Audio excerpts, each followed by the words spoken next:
top of a lot of people's lists. The chairman of the full committee, at that time the ranking member of the full committee, had the foresight to ask the General Accountability Office to look at the issue surrounding fees and defined contribution accounts. That request by Mr. Miller led to a series of reports, which in turn led to extensive hearings by our full committee and subcommittee, which in turn has led to the legislation in front of us today.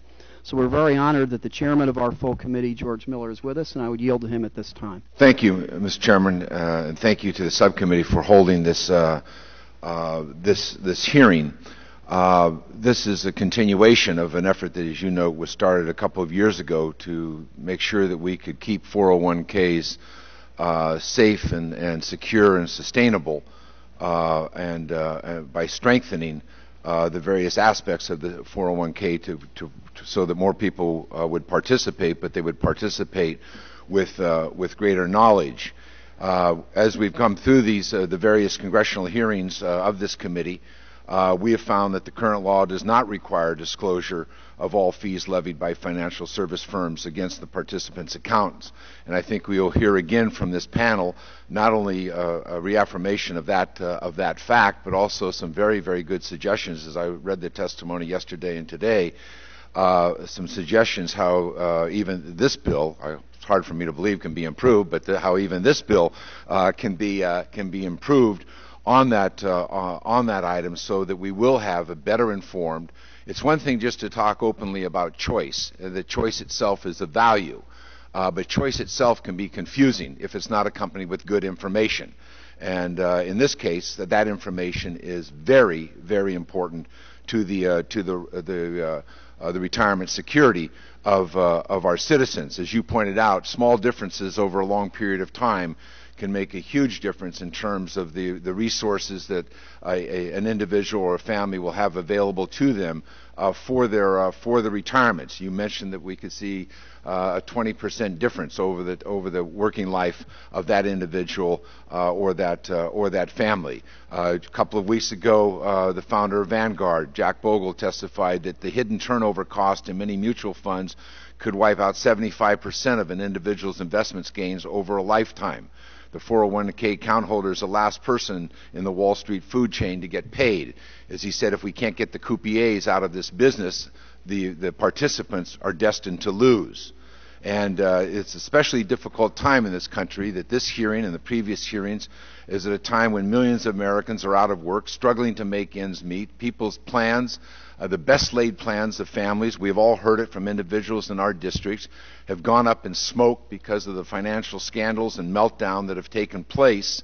And as they've seen a dramatic reduction in their retirement resources. We all have the anecdotal stories of people telling us they're going to work longer, they're going to go back to work, their spouse is not going to be able to retire, or simply that they now believe they will not have enough money for retirement and the previous options of going back to work are not available to them.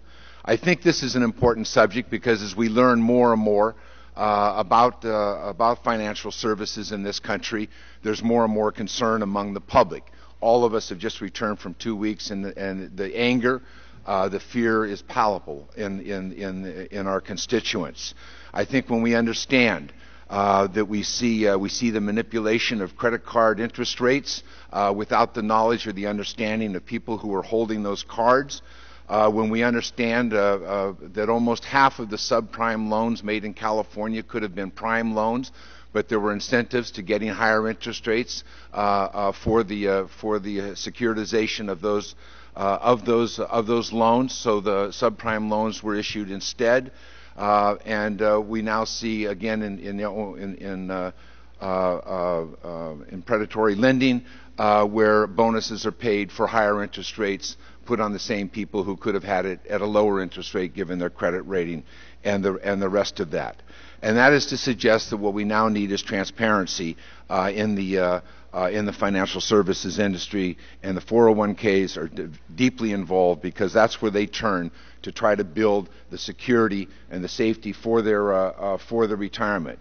I believe that this legislation will provide workers with clear and complete information about the fees that they are paying. It simply requires financial service firms to tell their account holders how much they charge for their services. The bill will also require service providers to inform employers of the cost that the employees will bear and the potential conflicts of interest. Employers should likewise be armed with accurate data so that they can shop around.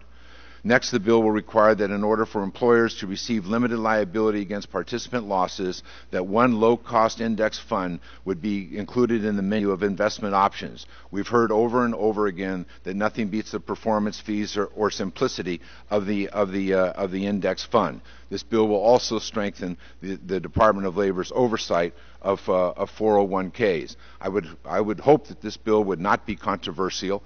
I think that as we struggle in the Congress almost a daily basis with financial services in this country, that we would now come to understand that transparency is the watchword. It's in every reform proposal, whether it's here or in Europe or anywhere else in the world. And so that transparency, accompanied with proper oversight, I think will give a better selection of choices and greater security and information to workers as they join the 401k savings proposal to try to provide for their retirement. Thank you again for holding this hearing. I look forward to the testimony of all of the witnesses, and I thank you for your time, your expertise that you're lending to the committee today.